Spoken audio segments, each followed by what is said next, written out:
Vous savez, le Parlement européen va se prononcer aujourd'hui à 17 h sur les 10 textes que forment le pacte Asile-Immigration. L'Union européenne a réussi, après plusieurs années de négociations, à s'unifier autour de ce pacte pour lequel beaucoup ont œuvré, notamment nos collègues eurodéputés, et je citerai aujourd'hui ici Fabienne Keller. Pour rappel, ces textes permettront un meilleur contrôle de l'immigration irrégulière à nos frontières, qui s'illustre d'ores et déjà avec un budget annuel de 900 millions d'euros pour l'agence Frontex et les 629 000 vies sauvées en 10 ans. Un examen des procédures d'asile harmonisées et plus justes, ainsi que l'instauration d'un mécanisme de solidarité entre nos États membres, afin de mieux gérer les 960 000 demandes d'asile déposées en 2022. C'est avec des politiques publiques européennes adaptées à la réalité de terrain que nous pourrons vraiment agir. Ce pacte est donc un pacte social et cohérent. Néanmoins, alors que certains développent une certaine obsession autour du thème de l'immigration, ils ne brillent pas seulement par leur absence au débat de fond, mais également par leur incohérence politique. En effet, quand nos députés de la majorité travaillent avec nos partenaires européens, d'autres nourrissent les peurs et le rejet de l'autre. Qu'en est-il de la cohérence quand des députés votent ici même pour des mesures afin de mieux contrôler l'immigration, mais s'abstiennent ou votent contre ces mêmes actions au niveau européen? Qu'en est-il quand certains appellent à protéger les frontières européennes, mais souhaitent organiser un Frexit, ou finalement plus?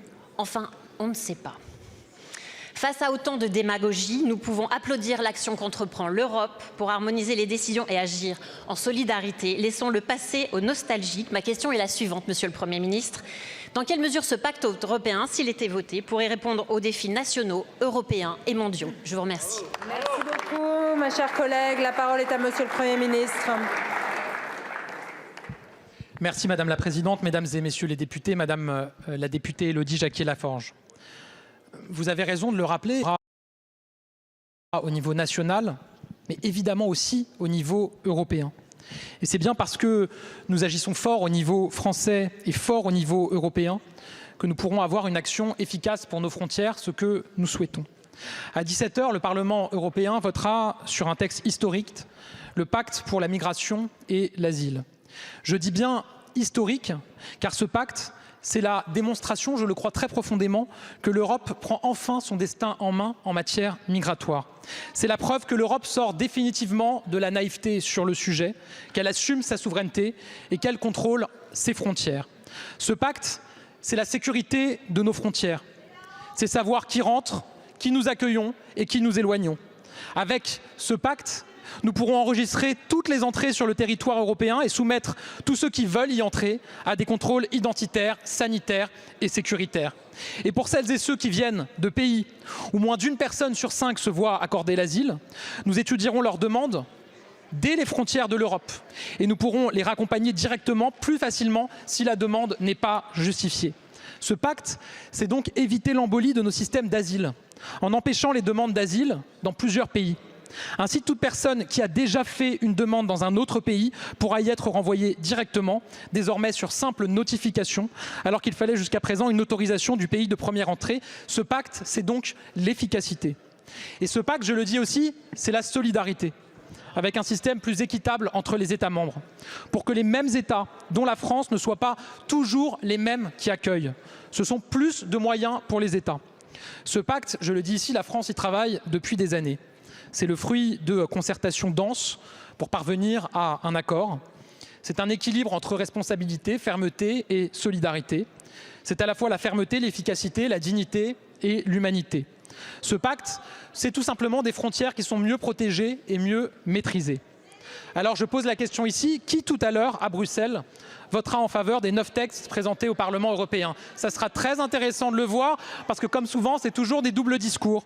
Qui votera pour des frontières plus sûres, pour une immigration mieux contrôlée? Les députés européens de la majorité, les députés Renew, le feront. Et je le crois et je le déplore malheureusement, ils seront, il me semble, les seuls au niveau français à voter clairement pour des frontières plus sûres. Et je le dis à un moment où d'autres groupes politiques s'interrogent, voire auraient déjà fait savoir leur intention de voter en tout ou partie contre le pacte. Je le dis clairement, Ce ne serait ni responsable ni explicable aux Français, alors que nous pouvons, avec ce pacte, reprendre le contrôle des flux migratoires au niveau européen. Voter contre ce pacte, c'est refuser un examen plus sécurisé et plus efficace des demandeurs d'asile, un examen aux frontières de l'Europe, ce qui est souhaité très largement par les Français. Voter contre ce pacte, c'est voter pour le statu quo et permettre à des demandeurs d'asile de déposer des demandes dans tous les pays de l'Union européenne. C'est l'inverse que demandent les Français. Voter contre ce pacte, c'est renoncer à faire respecter nos lois et nos frontières. Cela ne me surprend pas de certains. Pour eux, il n'y aurait rien de pire qu'une Europe qui trouve des solutions sur l'immigration. Pour eux, régler les problèmes, c'est au fond casser leur fonds de commerce. Sur l'immigration, notre ligne est claire depuis 7 ans. C'est la même que nous avons portée au niveau européen. La fermeté face à ceux qui se jouent de notre droit, l'humanité pour ceux que nous accueillons, et c'est notre honneur de les accueillir.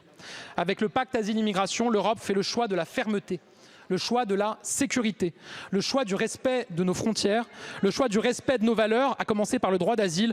En un mot, le choix que nous faisons, c'est le choix de la souveraineté, et nous verrons à 17h qui est au rendez-vous de ce choix de la souveraineté.